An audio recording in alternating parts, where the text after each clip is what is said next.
Hello friends, কেমন আছেন বন্ধুরা? সবাই নিশ্চয়ই ভালো আছেন।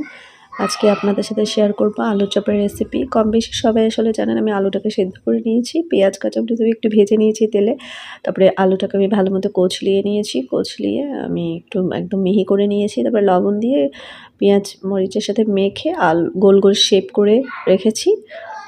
এখন আমি যেখানে ডুবিয়ে ভাজবো সেই ব্যাটারটা রেডি করব।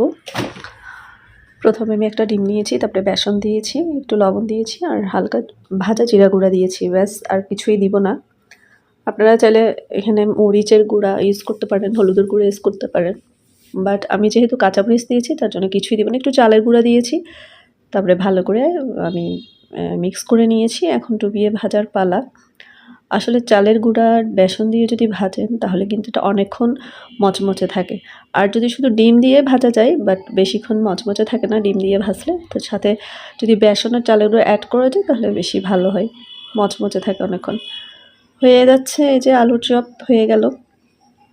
আমি প্রথমবার এগুলি তুলে রেখেছি, এখন আবার দিয়েছি শেষেরগুলো।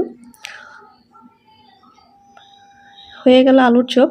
একদম সিম্পল, আসলে সিম্পলভাবেই করা যায়।